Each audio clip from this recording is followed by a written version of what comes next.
Hey everyone, Will here.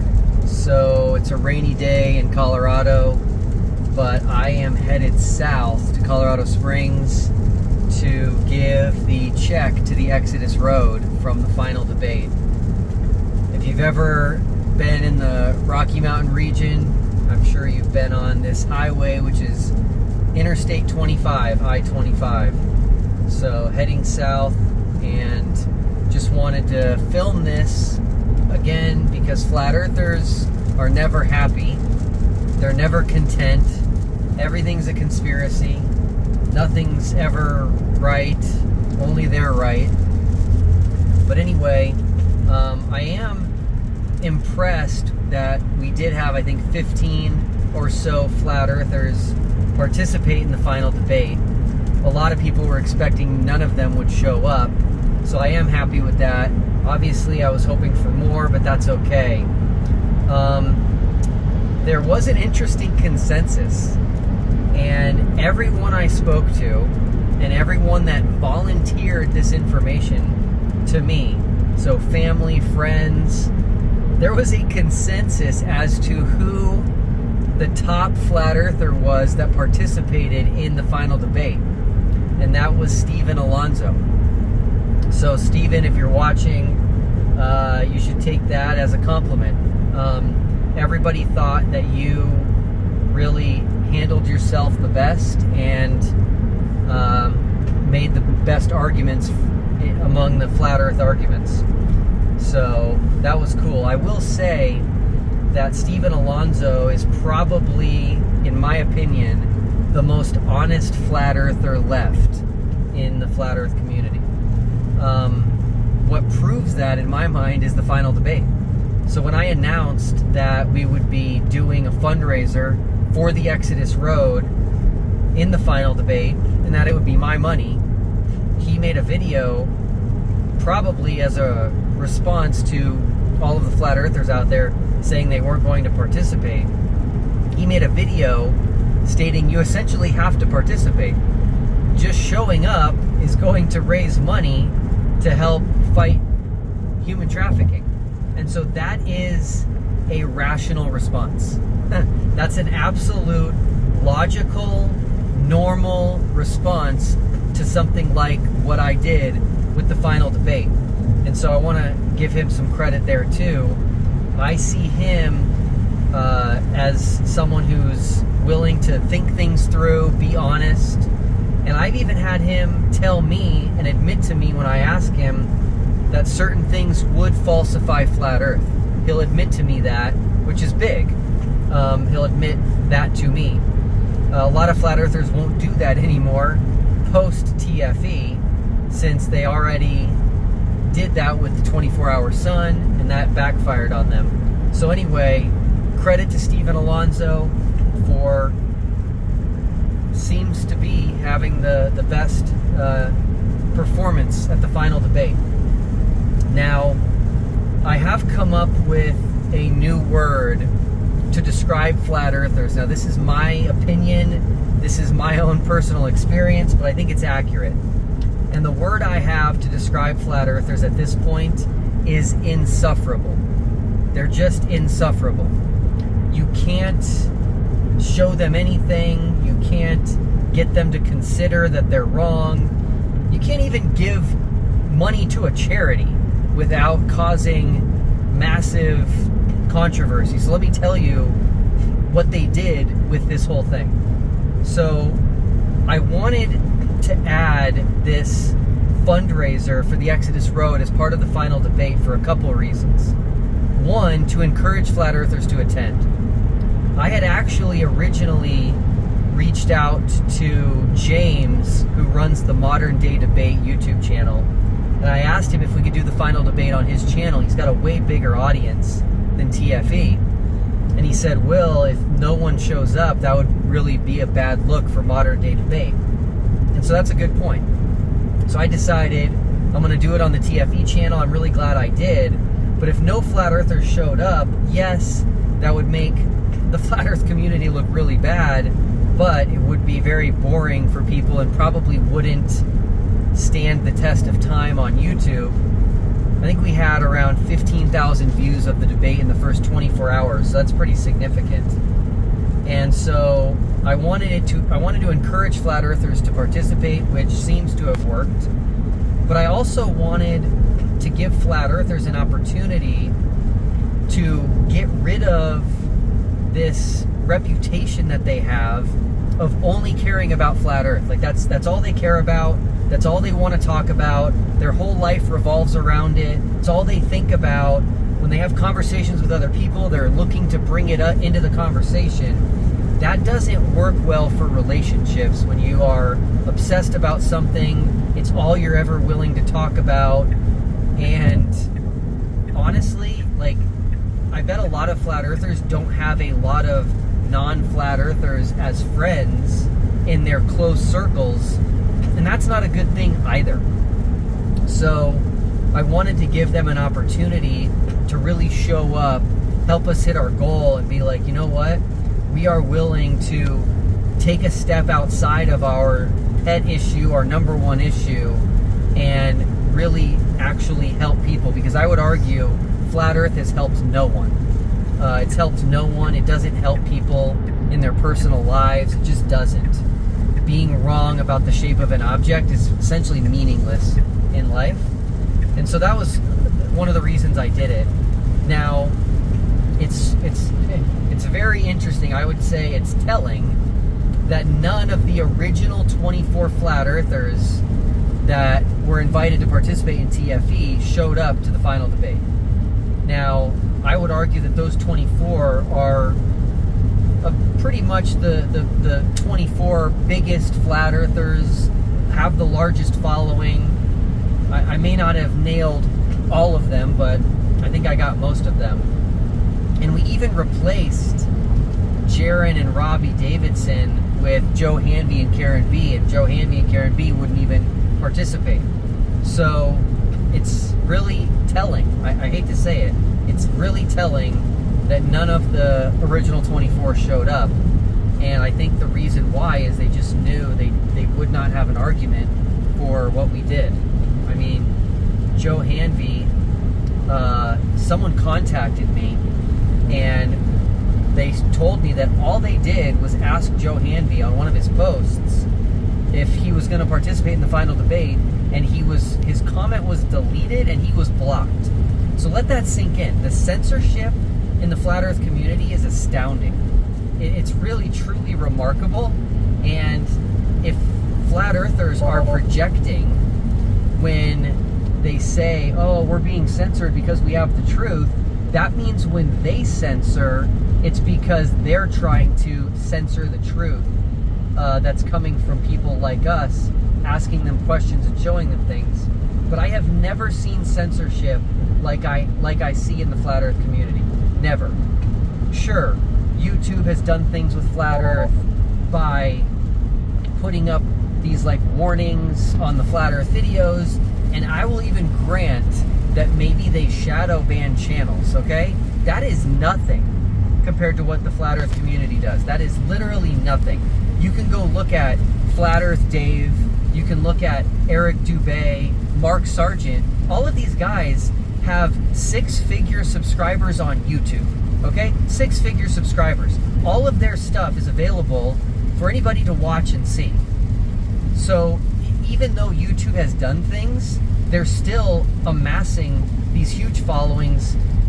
Their stuff is still out there to be seen. Yet flat earthers will delete, block, trying to hide this information so that people can't see it. So flat earthers are the real ones that are censoring. Let's get that straight. Let's talk about Dean Odle, right? So of course Dean Odle does not want to be remembered for what he said when he debated Greg Locke in Nashville, and that was that the 24-hour sun in Antarctica would settle the debate. That was his argument.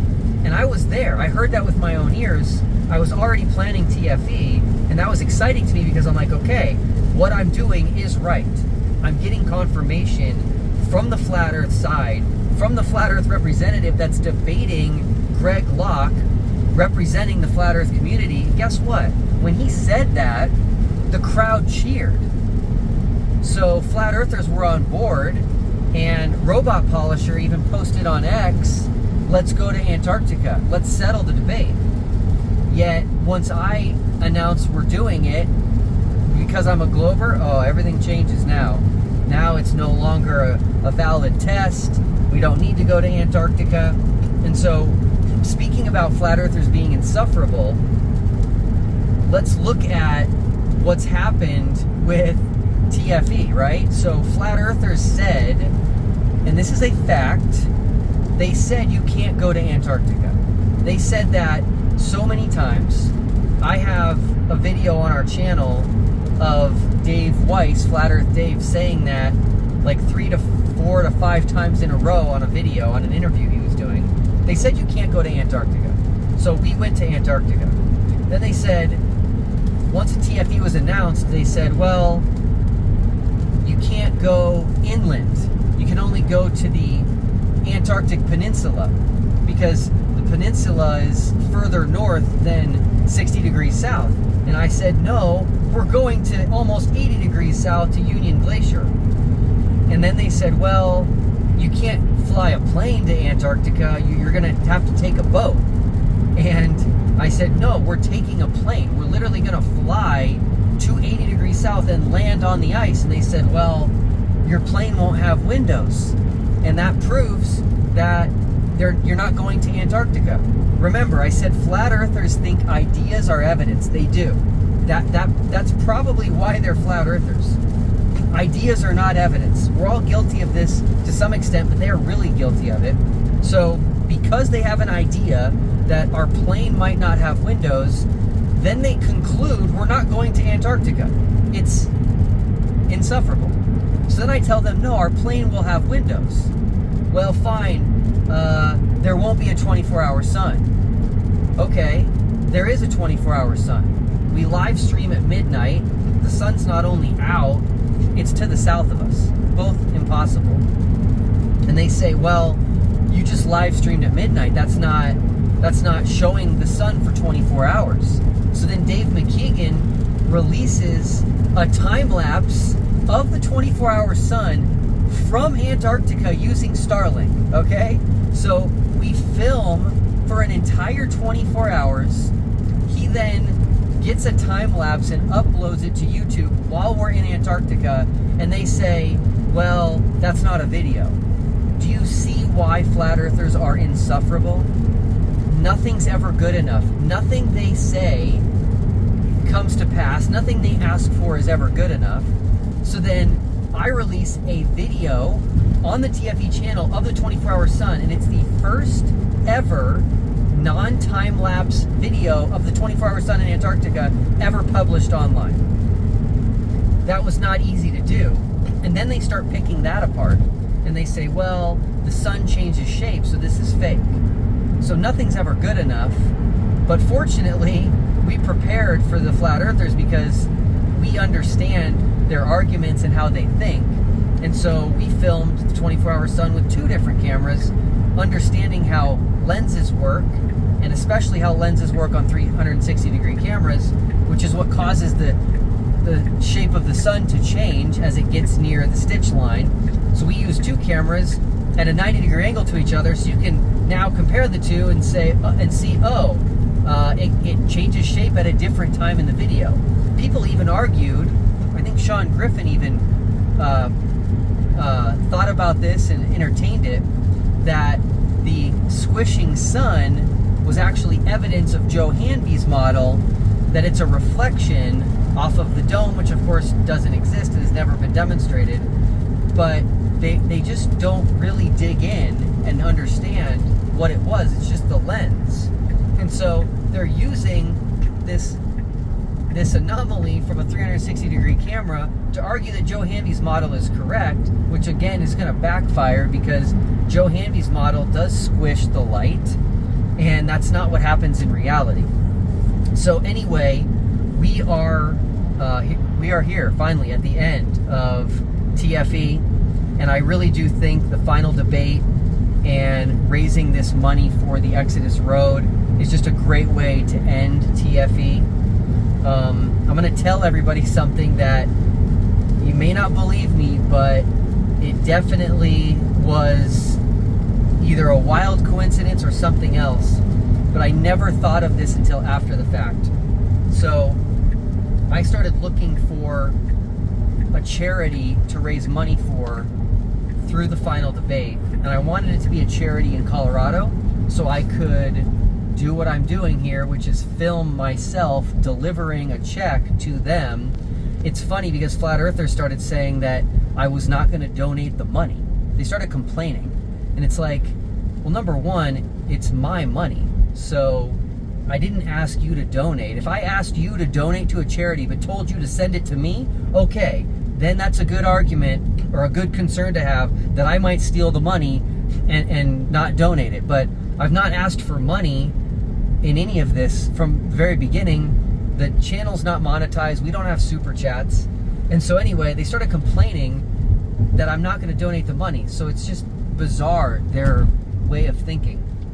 But I wanted to be able to deliver a check in person, so it needed to be a Colorado charity. Then I also wanted it to be human trafficking. I do think this is a very serious issue that's not talked about very much. And so I found the Exodus Road. When I found them, I called them, and I wanted to make sure that they were going to be okay with this, right? I wanted to be sure that they were going to be okay with me talking about them on our channel, playing a video to show who they were, and then accepting the donation from the final debate. So once they said yes to that, they were very gracious to make a video for me that I put on the channel personally so that you guys know I've communicated with them, told them about what we're doing, told them that we're going to raise money for them. But that was it. So that's where everything stopped. And when I finally decided to make the announcement on our channel that the final debate would raise money for the Exodus Road based on how many flat earthers participated in the final debate.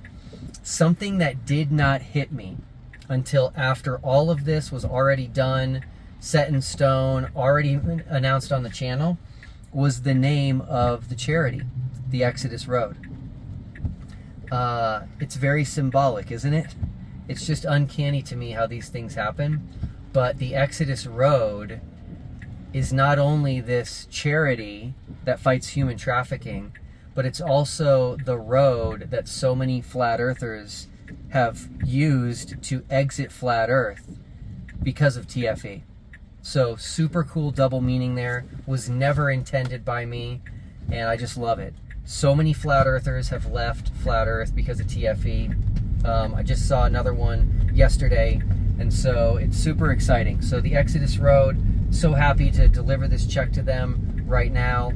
And it's also cool because it's symbolic of how many people TFE has helped escape flat earth, because you really do have to escape flat earth. It is it's not good for people, and I don't think they see that until they're out. I'll let people do with that what they'd like, but go talk to the people who are no longer in this community and ask them how they're doing, ask them how things have gone since they've left, and you will see that their eyes have been opened. Their eyes have just been so opened to what they were a part of and what they couldn't see when they were in the community. You just can't see it until you're out. So anyway, we are here to drop the check off, and I am going to park and get inside here, hopefully with as little water on me as possible because of this rain, and then we will film me handing the check over to Preston, who's a representative for the Exodus Road. So we'll see you shortly. Preston, how are ya? Hey, good to meet you. Yeah, great to meet you. Yeah, thanks for jumping down. For sure. Yeah, I'm glad we made this happen. Totally. So yeah, absolutely. Oh, thank you. Check for you. Yeah. Incredibly generous. Yeah. I brought you just a little something from us to at least be able to wear your support in that way. Oh yeah, like thank you so much. To send people out with swag. So yeah, did you hear about the final experiment through this? I did. And then you looked it up? Yeah. Okay. Yeah. I saw it. Actually, I initially heard about it through a Google alert. Oh wow. Okay. Back in like February. Okay. Early this year. Okay. Yeah. Fantastic. Yeah. And what was your thoughts? I mean, I think it's absolutely unique. Yeah. That can't be understated. Yeah. It's pretty amazing that you've chosen to use this passion to really point a microphone or a megaphone towards this issue of human trafficking. So Definitely. it's amazing. Thanks for doing that. Yeah, we're super thankful for you guys and everything you do. We know it's very difficult, but someone's got to do it. So we're glad that you guys are. Yeah. Well, it's a great joy to do it and to partner with people like you. To Yeah. Make it happen. So Awesome. thanks. Absolutely. Yeah. All right. Thanks.